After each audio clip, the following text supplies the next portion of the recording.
Hi. So this is one of the things that Michael and I came up with for a workshop I believe we did down in Antigua. And what I'd like to explain is a little of the concept behind how focalizing works and what's happening in your body to allow this process to create sort of clearer pathways. So if you look at the brain that we share with all organisms is the old brain, or what's also called the reptilian brain. That's the brainstem. It's this part of the brain that regulates all bodily functions. Your breathing, your cell division, digestion, all the things that you're actually not thinking about that your body is regulating. And this is also the part of the brain that wants to be pure. It wants to bring the body back to its most natural state. Now, when humans developed, we developed the limbic system brain and then also the neocortex brain. It's the neocortex brain that stores our stories and our memories. And the unfortunate aspect of why these three brains work in tandem is that they don't communicate very well to each other. The third brain does not have an access to communicating with the first brain. So what I'm trying to get at is that when you have a trauma or some story that happens to you, as we all do in our childhood or even as an adult, those stories get stuck in the third brain. Now, the first brain wants to regulate and bring our system back to homeostasis, as it were, but it has to be challenged by the third brain. Now, the third brain does not communicate with the body because the body doesn't speak English. But as you're sitting around recounting your stories, you're telling the same story over and over again.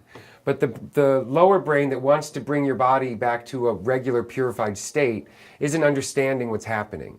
So if you recount a story over and over and over again, all you're doing is sort of reinforcing the same pattern over and over again.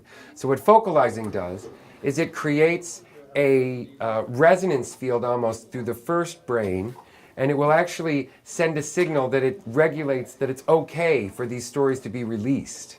Whereas if you just tell the upper brains, please release a story, the body's unable to do that unless you access that innate intelligence of our natural state brain.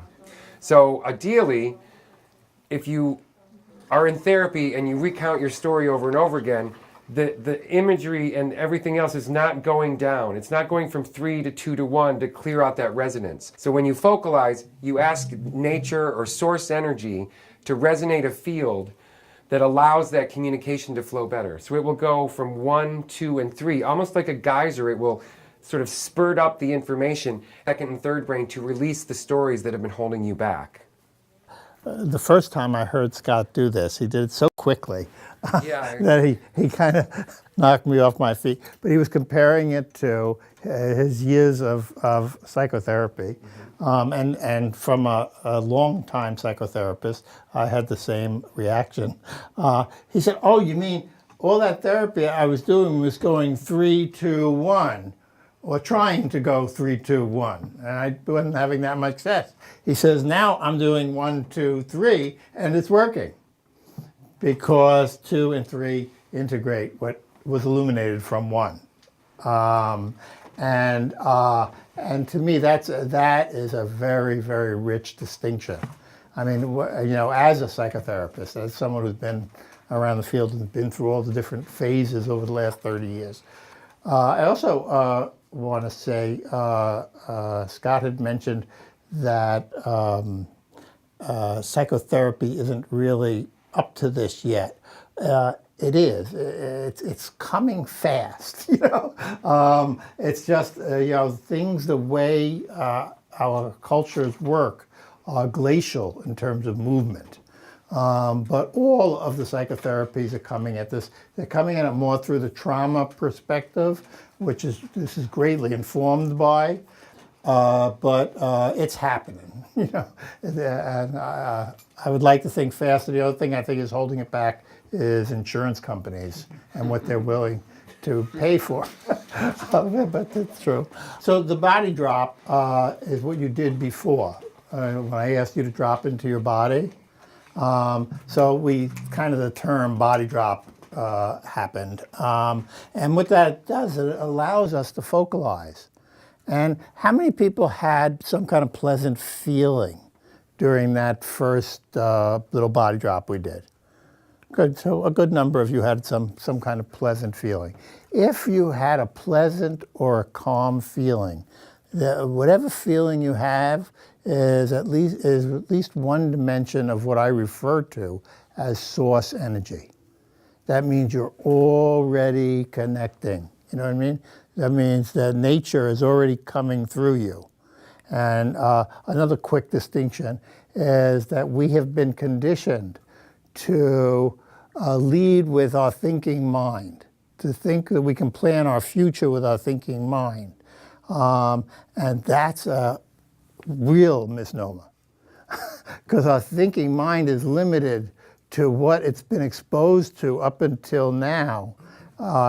Or bad information, good information, good, bad experiences, and it has a limited capacity. As great as it is for creating tools and doing certain things, especially when informed by our deeper inner self, the I am part of me, it's a great tool. But to use it to run our lives is disaster. Because it just regurgitates old material and argues with itself in the process. And if we think that's us, we just haven't been exposed to the real us yet, or have forgotten it somehow. So the body drop allows us to focalize and curiously observe our inner conditions, sensations, and images without any judgment or agenda, just to notice them and to give them space to be. Sometimes just in the noticing them and giving them space to be, sometimes they actually complete themselves if they're an unpleasant experience that you've been carrying for a long time. But since our normal conditioning is to resist the unpleasantness and not give it space, it never gets a chance to complete its cycle. So sometimes just the space giving is enough for opening more of the flow of our natural sense of being. So noticing whatever presents itself within, physically or in imagery. Okay, you may, different people report all different kinds of felt senses that they may feel from their body. The fun game then is putting words to them if you want to report them to the listener, to whoever you're sharing it with.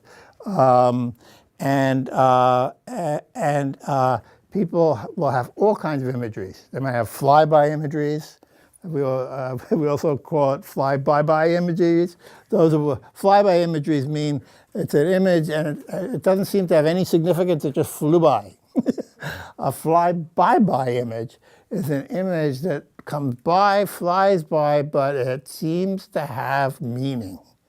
And you just stay with it a minute, and then it leaves, but something leaves with it. And you're relieved of something. That's what we call a fly-by-by image, for lack of a better term. Organically, and when I say organically, I mean without effort.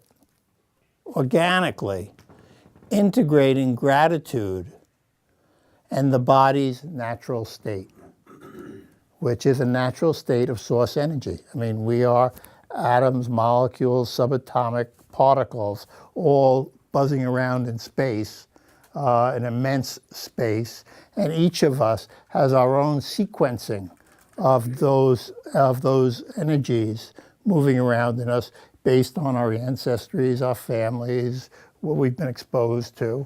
And sometimes we begin to realize that sequencing no longer works for us.